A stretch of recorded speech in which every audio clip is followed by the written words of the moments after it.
sudah sepatutnya bagi kita umat Nabi Muhammad untuk selalu dengan sekarang ini bermuhasabah, introspeksi diri. Bagaimana bulan Ramadan telah lewat dan apa yang telah kita lakukan?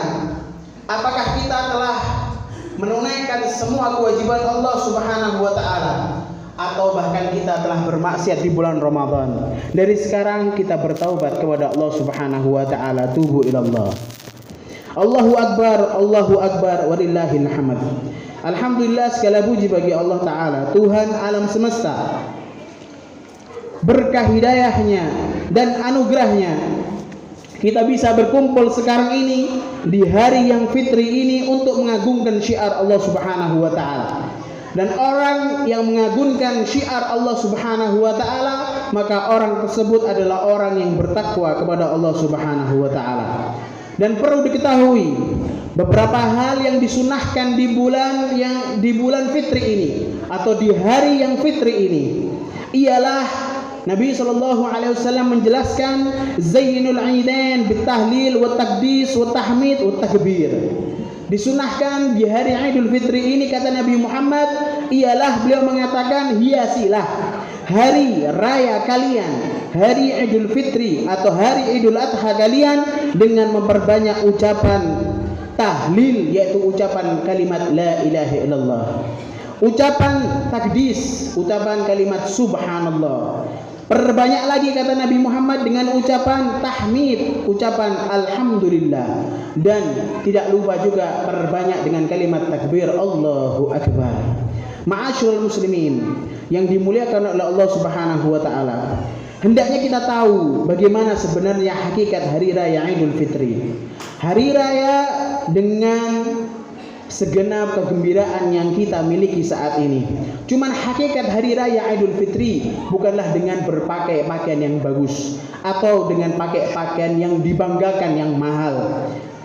Makna daripada hari raya Idul Fitri tidak dinamai dengan harus makan makanan yang enak atau mendapatkan gaji yang berlipat ganda.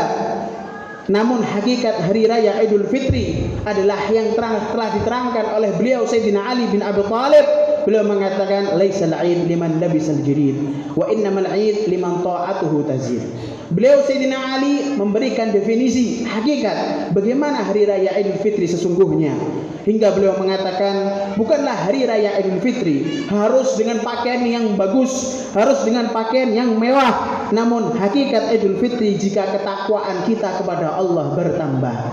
Laisal 'id liman tajammala bil malbus wal markub. Hari raya Id bukanlah dengan cara kita harus berhias, berpakaian dengan kendaraan yang bagus, namun hakikat hari raya Idul Fitri kata Sayyidina Ali ialah dengan diampuninya dosa kita oleh Allah Subhanahu wa taala.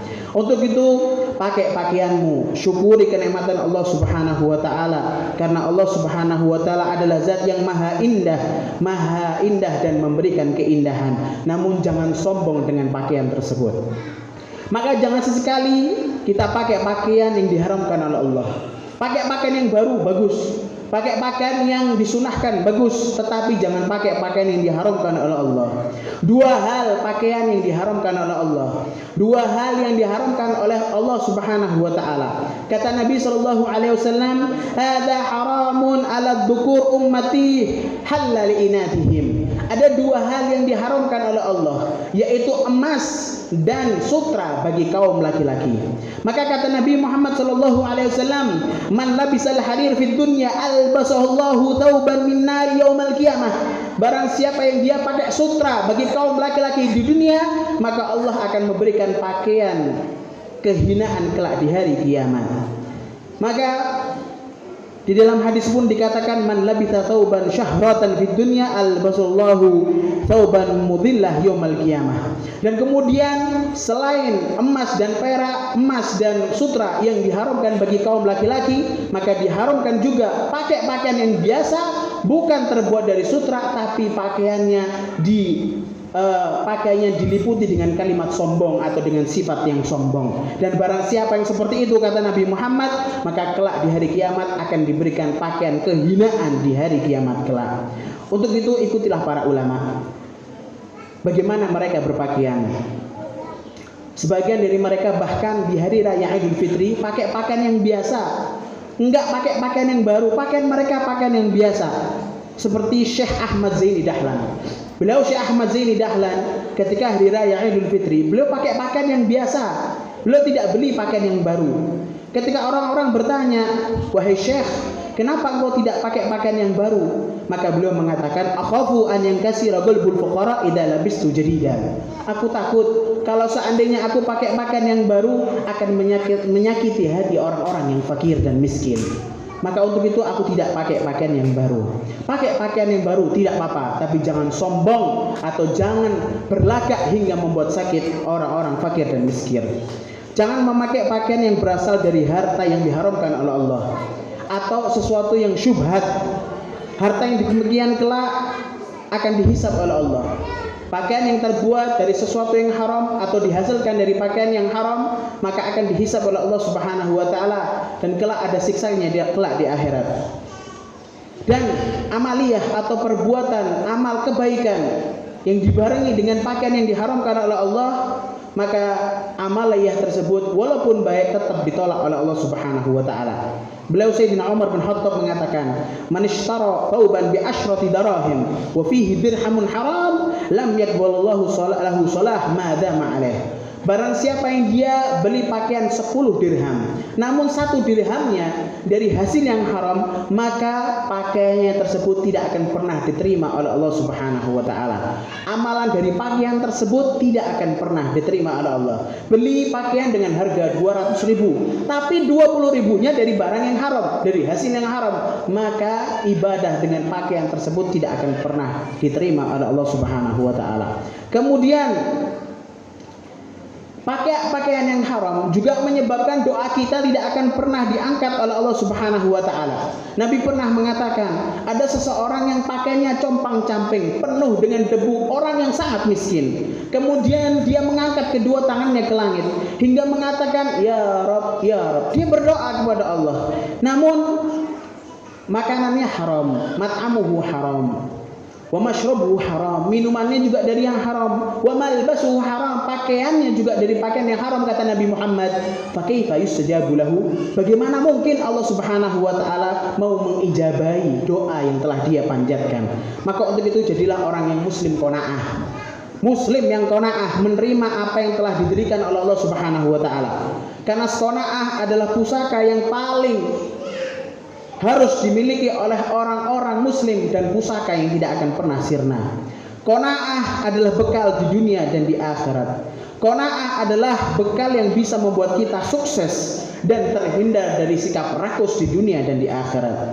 Qanaah adalah solusi bagi kita umat Islam untuk hidup di zaman yang penuh dengan fitnah ini.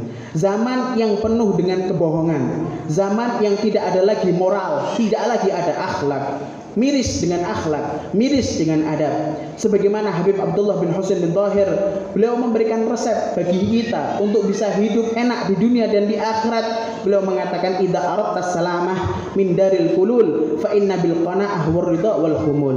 Kalau engkau ingin mendapatkan keselamatan dari kehidupan yang sekarang ini, kehidupan yang penuh dengan fitnah, kehidupan yang penuh dengan kebohongan, maka hendaknya memiliki sifat qanaah dan ridha atas apa-apa yang diberikan oleh Allah Subhanahu wa taala. Dan di antara kemuliaan hari yang fitri ini, Rasulullah SAW menganjurkan kita sebagai umatnya untuk berpuasa 6 hari di bulan Syawal. Setelah awal bulan Syawal di hari kedua, kalau bisa kita disunahkan untuk berpuasa selama 6 hari. Kalau enggak bisa, nanti yang penting di bulan Syawal kita puasa 6 hari. Tak lain agar kita bisa meraih pahala yang sangat banyak di hadapan Allah Subhanahu wa taala kelak. Nabi SAW bersabda, "Man shoma Ramadan tsumma atba'ahu sittan min Syawal kana kasyami dahri kulli." Karena Nabi SAW bersabda, barang siapa yang dia puasa Ramadan dan setelah itu dia puasa 6 hari di bulan Syawal, maka Allah akan memberikan ganjaran kepada dia seperti puasa 1 tahun penuh. Semoga Allah Subhanahu wa taala menjadikan kita sebagai termasuk ke dalam golongan orang-orang yang bisa meraih kemuliaan tersebut dan menjadikan dosa-dosa kita terampuni, hajat dan permohonan kita dikabulkan oleh Allah Subhanahu wa taala. Allah mengampuni semua dosa kita, mengangkat derajat kita dan menggolongkan kita sebagai ahli surganya. Amin ya rabbal alamin.